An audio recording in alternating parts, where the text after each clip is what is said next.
중요합니다.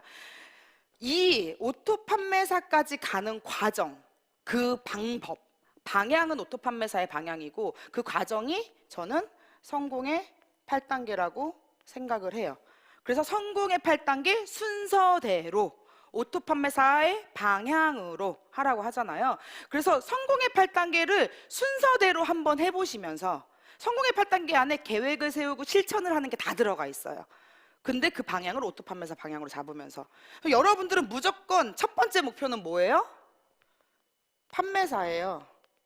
판매사부터 돼야 뭐 오토 판매사가 되든지 말든지 할 거 아니에요. 오토 판매사와 판매사의 차이점은 뭐냐면요, 판매사는 15일간 250만 PB, 250만 PB를 달성하면 판매사가 돼요. 오토 판매사는 내가 물건을 안 팔고 가만히 있는데도 이게 올라오는 거예요. 저절로. 저절로 250만 포인트, 250만 포인트 이상이 올라오면 월 수입이 어떻게 되죠? 200에서 400까지 가져가실 수가 있어요. 그럼 여러분들 생활 돼요, 안 돼요? 돼요. 그래서 모든 사람들의 첫 번째 목표는 오토 판매사가 되는 거고, 그 오토 판매사가 되기 위한 첫 단추가 판매사. 자, 그래서 그럼 판매사가 되기 위해서 어떻게 할 것인가? 1번, 꿈과 목표 설정. 저는요, 여기서 이 꿈이라는 게 바로 어제 회장님께서 말씀하신 인생 시나리오인 것 같아요. 나는 인생을 어떻게 살 것인가. 꿈은 설정을 했어요. 근데 이 꿈을 이루기 위한 작은 작은 목표들 중에 하나가 바로 판매사가 될 것이고, 두 번째는요, 결단이에요. 저는요, 결단을 잘 할 수 있었던 이유가 뭘까요? 엄마 때문이에요. 왜냐면 엄마가 3년간 애터미 사업을 어떻게 하는지 봤기 때문에. 제가 왜 애터미가 지긋지긋했을까요? 엄마가 너무 미쳐서 애터미 사업을 하니까 지긋지긋했어요. 내가 애 낳을 때도 안 왔다니까요. 제가 목요일날 애를 낳았어요. 첫 손주예요. 제가 첫 딸이거든요. 목요일날 애를 낳는데, 그러니까 처음에는 그게 목요일인지도 모르고 이제 갑자기 양수가 터져서 병원에 갔어요. 엄마한테 전화했더니 혼자 애 낳을 수 있지 이러시더라고요. 너무 충격이었어요. 근데 나중에 애터미를 하고 나서 그 날짜를 보니까 목요일이더라고. 그래서 세미나 가느라고 못 왔나 보다. 근데 다음날 새벽에 오시긴 오셨어요. 집에 가서 잠을 잤는데 도저히 잠이 안 오더래요. 잠이 안 오겠죠. 딸내미가 첫 애를 낳는데. 그래서 새벽에 대구로 서울까지 운전해가지고 오셨었어요. 근데 지금 생각해보면 진짜 엄마 마음이 어땠을까. 그때 딸이 전화해서 막 뭐라고 하는데 그 마음이 어땠을까라는 생각이 들어요. 근데 그 3년이란 경험이 저한테는 너무너무 좋은 영양제가 됐던 거예요. 애터미 사업을 딱 시작하면서 엄마가 일했던 3년의 시간이 딱 지나가더라고요. 아, 저렇게 해야 성공하는구나. 그래서 그때부터 애를 내팽개쳐야 되겠다. 근데 제 결심에 호응을 해주는 사람이 있었을까요, 없었을까요? 있었어요. 누구? 아니요, 우리 엄마. 야, 애 내팽개쳐. 아무나 보면 아무나 막 괜찮아.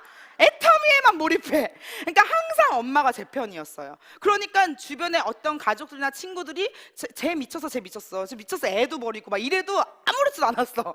왜냐면 엄마가 괜찮아, 애는 누가 키우든 다 키워 이러면서 옆에서 그렇게 해주니까 사실 엄마이자 스폰서죠.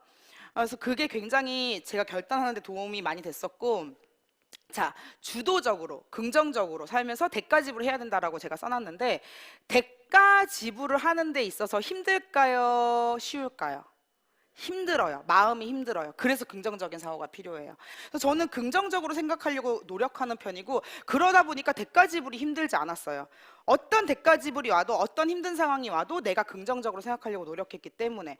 그리고 주도적인 삶, 수동적인 삶이 아닌 주도적인 삶을 사셔야 돼요. 여러분들의 목표는 누가 세워야 돼요? 근데 스폰서가 판매사 가라고 할 때까지 죽어도 안 가. 저는 언제 판매사 가면 될까요? 그걸 왜 스폰서한테 물어봐요? 여러분들 목표인데? 저는 이게 없었어요. 32살에 애터미를 시작했는데 명단이 뭐 얼마나 있었겠어요. 명단이 없어도 성공할 수 있다 없다? 제가요, 명단이 얼마나 없었냐면요, 제 직접 지인 중에 사업하시는 분은 3명, 그것도 제가 직접 가입한 건 2명밖에 없어요. 물론 가입은 많이 했죠. 근데 가입한다고 다 사업하나요? 자, 저를 기준으로 제 직접 지인이 여기 2명, 여기 1명 있어요. 여기는 우리 사촌 언니, 근데 이것도 제가 가입시킨 거 아니에요. 우리 엄마가 가입시킨 거야. 여기는 제 친구, 제일 친한 친구. 그리고 이쪽에 조리원 동기. 근데 이 조리원 동기는요, 2년 동안 사업 안 했어요. 제가 애터미 사업하고. 그러면 2년 동안 이 조리원 동기가 사업을 안 했는데도 저는 2년 정도 지났을 때 제 직급이 샤론 로즈 마스터였거든요. 그럼 제 인맥으로 성공한 거예요, 아니에요? 아니죠. 뭐 어떻게 했을까요? 명단이요, 생명이에요. 명단이요, 여러분들의 생명선이에요. 그래서 명단이 많을수록 당연히 사업하는 게 좋아요. 근데 내 지인이 많으면 좋겠죠. 뭘 없으면 2명만 가입하세요. 좌측에 1명, 우측에 1명. 그리고 더 이상 명단이 없어. 그럼 계속 여기 가세요. 죽어도 사업 안 한대.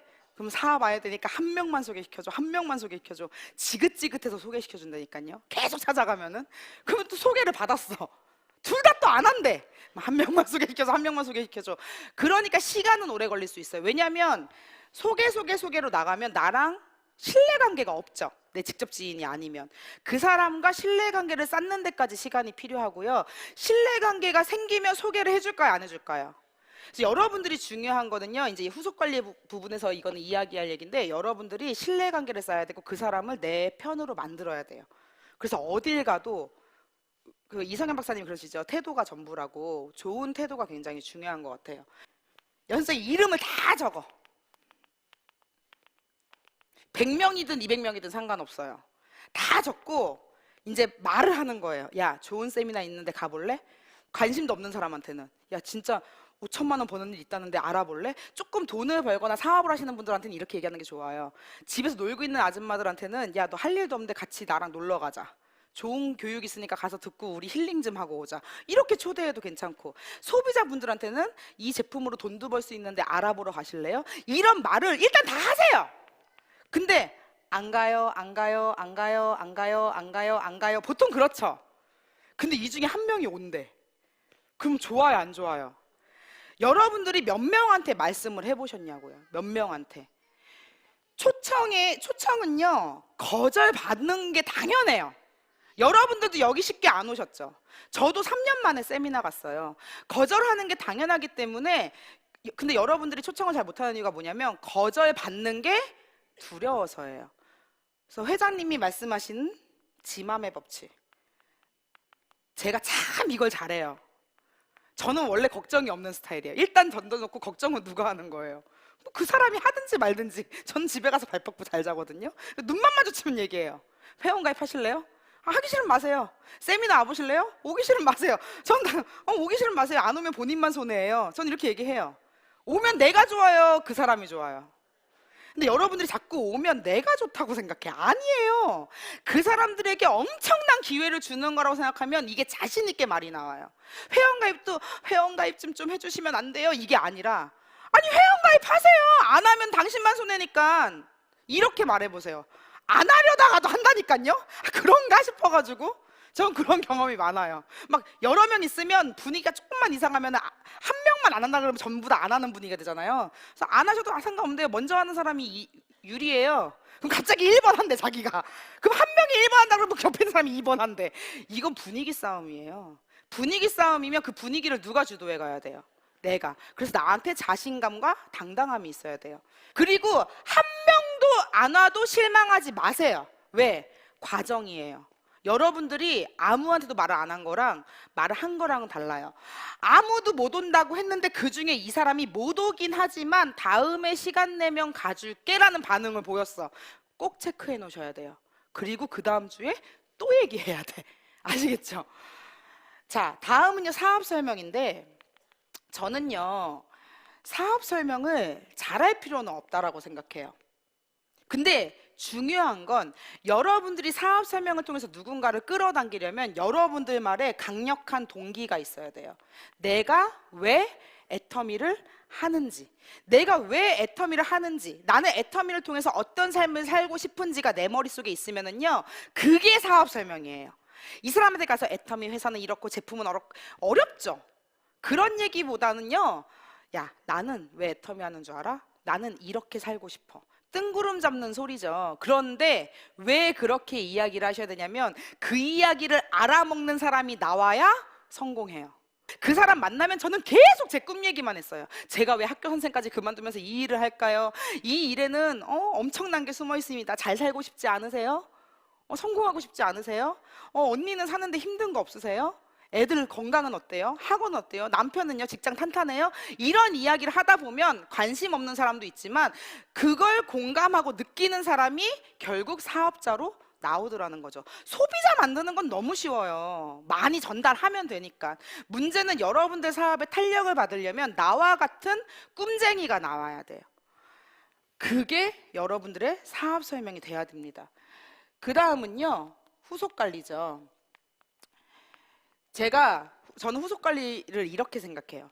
여러분들이 밑에 고객이 나오던 파트너가 나오던 여러분들 내 아기가 태어나면 갓난 아기가 태어나면 할 수 있는 게 아무것도 없죠. 그러니까 하나부터 열까지 다 해주죠. 옷도 입혀주고 우유도 먹여주고 계속 그 아이만 쳐다보고 있죠. 무슨 일 생길까 봐. 그렇게 갓난아기 다루듯이 다 해주라는 게 아니라 계속 지켜보고 관심을 가져주고 사랑을 쏟아주고, 그게 후속 관리인 것 같아요. 이 사람이 지금 상처를 받고 있는지 잘하고 있는지 관심을 가져야 되고, 고객 관리도 마찬가지예요. 신뢰 쌓기가 기본이기 때문에 제품을 쓰고 만족했는지, 제품에 대한 불만족은 없는지, 제품에 대한 불만족이 있으면 내가 어떻게 케어를 해줄 건지, 그런 고민을 하고 생각을 하셔야 될 것 같아요. 그게 바로 후속 관리입니다. 다음은요, 상담. 자, 여기 비비불 하지 말라고 제가 써놨는데 제가 얼마 전에 굉장히 억울하고 좀 안 좋은 일이 있었어요. 근데 스폰서님한테 이렇게 얘기했어요. 스폰서님도 얘기했더니 뭐 그런 일이 다 있냐고 막 이러시더라고요. 근데 제가 한 몇 시간 되게 우울했었거든요. 막 울고 그랬어요. 저는 좀 되게 빨리 털어내는 편이에요. 근데 괜찮아요. 모든 일에는 주님의 뜻이 있겠죠. 저는 크리스찬이거든요. 다 주님이 저를 더 견고하게 만들려는 일인 것 같습니다. 저는요, 무슨 일이 있어도 성공할 수 있어요. 다른 사람 아무도 못해도 전 할 수 있어요. 전 괜찮아요. 제가 이러니까 우리 스폰서님이 그래 괜찮아 화이팅 이러시더라고요. 뭐냐면요, 상담할 때 모르겠어요. 사람들마다 생각은 조금 다를 수도 있지만 너무 억울해서 미칠 것 같아, 가슴이 답답해, 그러면 스폰서한테만 말씀하세요. 절대로 파트너나 형제라인한테는 얘기하지 마시고. 그런데 이왕이면 스폰서한테도요, 저는 좋은 이야기만 하는 게 좋은 것 같아요. 어떤 문제가 있어도 이게 문제라서 안 되고 이게 문제라서 안 되고가 아니라 이런 문제가 있는데요, 저 이렇게 해결할 거예요.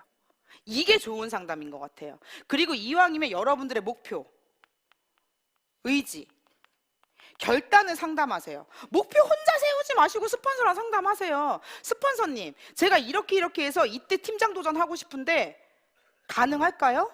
그럼 스폰서가 만약에 불가능하대, 예를 들어서, 근데 저는요 꼭 할 거예요. 이렇게 하면 될 것 같아요. 그럼 스폰서가 된다라고 할 수도 있고 안 된다라고 할 수도 있어요. 근데 여러분들이 스폰서의 말을 들어도 괜찮고 진짜 내가 생각했을 때 가능하다고 생각하면 밀고 나가도 괜찮아요. 스폰서들한테 근데 어쨌든 여러분들의 생각과 결단과 의지를 상담하셨으면 좋겠어요. 근데 많은 분들이 착각하는 게 스폰서한테 자꾸 불평불만 하더라고요. 근데 그게 스폰서고 파트너고 문제가 아니라 여러분들 머릿속에 불평불만이 가득하면은요, 이 사업이 될까요 안 될까요? 된다라고 생각해도 지금 될까 말까인데, 나는 이래서 안 돼, 얘는 이게 문제고 우리 스폰서는 이게 문제고 내 파트너는 이게 문제고, 문제투성이야. 되자는 거예요 말자는 거예요? 그 안 되자는, 그 문제투성인데 되는 게 이상한 거 아니에요? 그러니까 나는 왜 이런 상황일까, 나는 왜 이렇게 불행한 상황일까가 아니라 여러분들만 그런 거 아니에요. 이게 다단계인데 쉽겠어요? 다 힘들지. 그런데 나는 이래도 괜찮아, 나는 이 상황에서도 할 수 있어, 이런 마음을 가지셨으면 좋겠고요. 그런 의지를 상담을 했으면 좋겠어요. 그리고 스폰서한테 상담하는 거 말고 파트너들이 상담을 하죠. 파트너들이 상담할 때도 여러분들이 아주 강력한 긍정의 생각을 갖고 있어야 해소를 시켜줄 수 있어요. 파트너가 힘 빠져 죽겠어요. 그래 나도 힘 빠져 죽겠어, 이러면 사업이 돼요? 파트너 힘 더 쭉쭉 빼는 거지. 파트너가 힘들어 죽겠어요, 걱정하지 마, 내가 함께 뛰어줄게, 이 일은 무조건 되는 일이야, 이런 이야기를 해줄 수 있는 그런 스폰서가 되셨으면 좋겠습니다. 자, 마지막으로 복제인데요, 저는요 애터미에 너무너무 잘 복제할 수 있을 만한 게 있다고 생각해요. 그게 바로 시스템이에요. 그래서 스폰서가 없어도, 스폰서가 무능력해도 성공할 수 있는 이유는 시스템이 바로 누구의 스폰서이기 때문이에요? 우리 모두의 스폰서이기 때문이라고 생각을 합니다. 저 여기에 제 파트너가 많을까요? 아닌 분들이 많을까요? 아닌 분들이 많아요. 그런데 오늘 여러분들 제 강의 듣고 방향을 잡고 또 목표 설정을 하시겠죠. 많은 리더분들이 회장님께서 그렇게 시스템을 만들어 놓으셨어요. 저 돈 받고 강의할까요? 그냥 하는 거예요. 회장님이 그렇게 제시맘력 시스템을 만들어 놓으셨어요. 다른 네트워크 마케팅은요, 그룹별로 이루어져요. 그래서 좋은 라인에 들어가는 게 중요해요. 왜냐면 우리 라인의 교육이 좋아야 되니까. 근데 우리는 본사에서 너무나 많은 시스템을 지원하고 있고, 부업자분들은 세미나장에 못와도 영상으로 또 들을 수 있잖아. 무료로 다 그거를 제공을 해놨어요. 이렇게 좋은 시스템이 있는데 불평불만할 시간이 있냐고요. 난 정말 애터미 만나서 다행이다. 이렇게 좋고 싼 제품, 이렇게 좋은 시스템 때문에 내가 어떤 상황이라도 성공할 수 있구나라는 생각으로 하시면 될 것 같습니다. 시스템이요, 성공자가 걸어간 길이래요. 여러분들, 성공자들이 걸어간 길을 가셔야 돼요? 이상한 길로 가셔야 돼요? 그래서 자꾸 세미나에 나오라고 하는 거예요. 왜냐하면 세미나에 한 번 나왔어, 방향 잡았어, 집에 가서 혼자 하다 보면 또 엉뚱한 데로 가요. 이 시스템이 여러분들이 성공으로 가는 내비게이션 같은 거라고 생각하시면 됩니다. 그래서 이 시스템을 복제하고요. 그리고 마지막으로, 자, 여러분들, 제가 또라이 소리 좋아한다 그랬잖아요. 미치면 미칠 수 있고, 여러분들이 미치지 못하면 미치지 못한다라고 해요. 불광불구.